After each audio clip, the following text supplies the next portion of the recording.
Hi there, this is Diane, one of 5 awesome optimists, and I have been just really been mindful about what it is I want to say today that might bring a little bit of hope to an otherwise dreary, week. There's been so many things that have gone on in the world that cause our hearts such sadness, and of course, maybe, I don't know where you are, but where I am, it's been stormy weather all week long. And instead of saying, whoa, I'm gonna have a bad hair day, I thought, I'm gonna have a Drew Barrymore hair day because I watched the Golden Globes and had a little touch of glamour and reminded me what the gift of beauty does to please the eye and to gladden the heart. And I was thinking also about when times are, sad and troubled for some, it's not for others, but because we're connected, we feel that pain. And it doesn't mean that when we're optimistic, that we're blind or that we're unfeeling or that we're uncompassionate, because we are. It just means that we're able to scoop through all the muck and find the shining little jewel that's in there and focus on that instead of all the bad things. And I was thinking too of all of the humanitarian relief that is going on over there. What an awesome opportunity to have people's true hearts of generosity be shown. And I remember taking a tour of the Humanitarian Center of the Church of Jesus Christ of Latter-day Saints in Utah several years ago, and I used to donate my clothes and things if there was a button missing or a stain on it or a zipper broken or something that I wouldn't wear, and then I would donate it.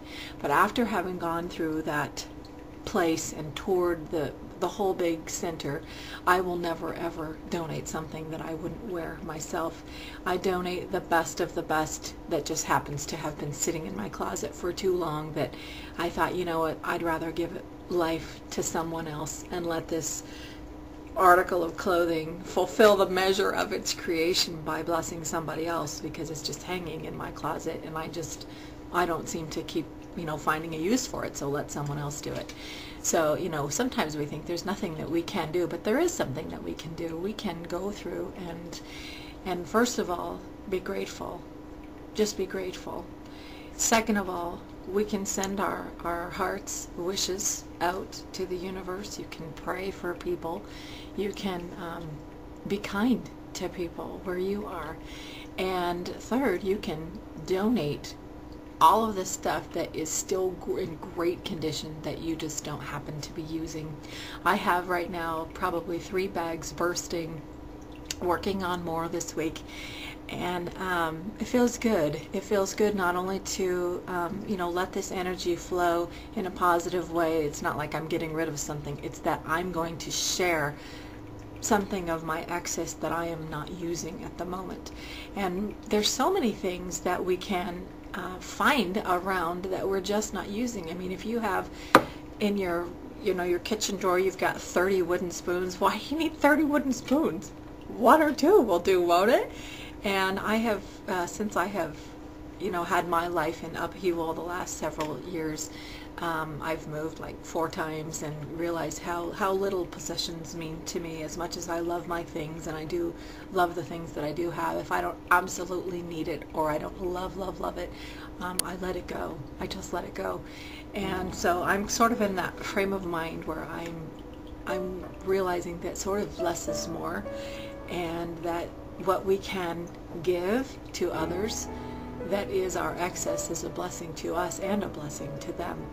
Furthermore, in the the rubble of life, it's not just about being optimistic, but it's about really connecting with other people. I received a really cool email, and I'm going to include more of this on my blog if you would like to get the full-on story. I'm just going to read you one section of it. But this man came and he gave a lecture, and he was a prisoner of war for 7 Christmases, 7 years, and he talked about every day being like a Christmas thing. Imagine in those horrible circumstances, being tortured and without food, without clothing, without, all of those things. But he shares this wonderful gem of humanity that learned how to sparkle. And let me share this with you.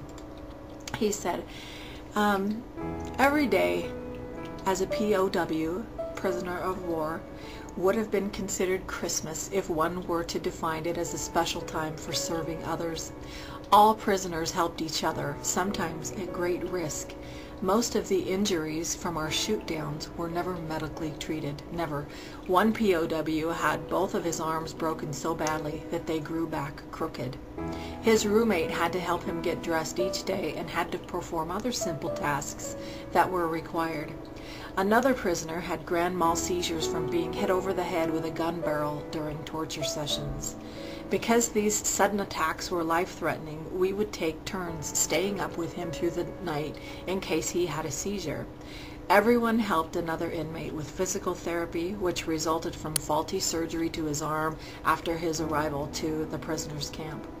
Not all of our service to each other was prompted by physical or health needs. A comrade made a mouth guard for another prisoner who ground his teeth at night. When a captured Navy pilot was sick and threw up in the toilet bucket, his false tooth came out. His roommate was willing to put his arm into the bucket and explore until he found the tooth. When I was in extreme pain in my hands and feet from beriberi, my cellmate, Jim Ray, yelled at the guards for help. When they came, the first thing they did was try to beat me. Out of love and concern for me, Jim threw the guards out of the cell, knowing that he was breaking a prison rule and putting his own life in jeopardy by doing it. All the POWs believed that no sacrifice on our part was too great for our fellow comrades.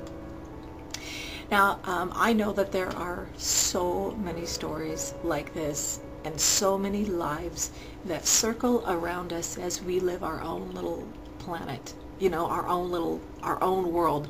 And I think that the closer that we realize how connected we are to each other, and that every kind act that we do to anybody is as though somebody did it for us, and that we can, in spite of all the difficulties and all of the tragedies, we don't have to have that kind of turmoil inside of us, that we can have peace and love despite how much money we have, despite what our living conditions are today.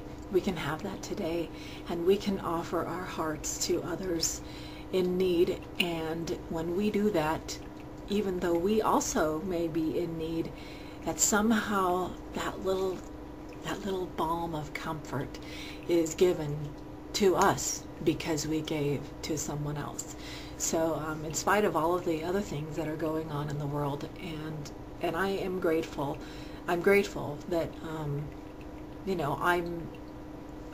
who knows what's going to happen, tomorrow, the next day, who even knows?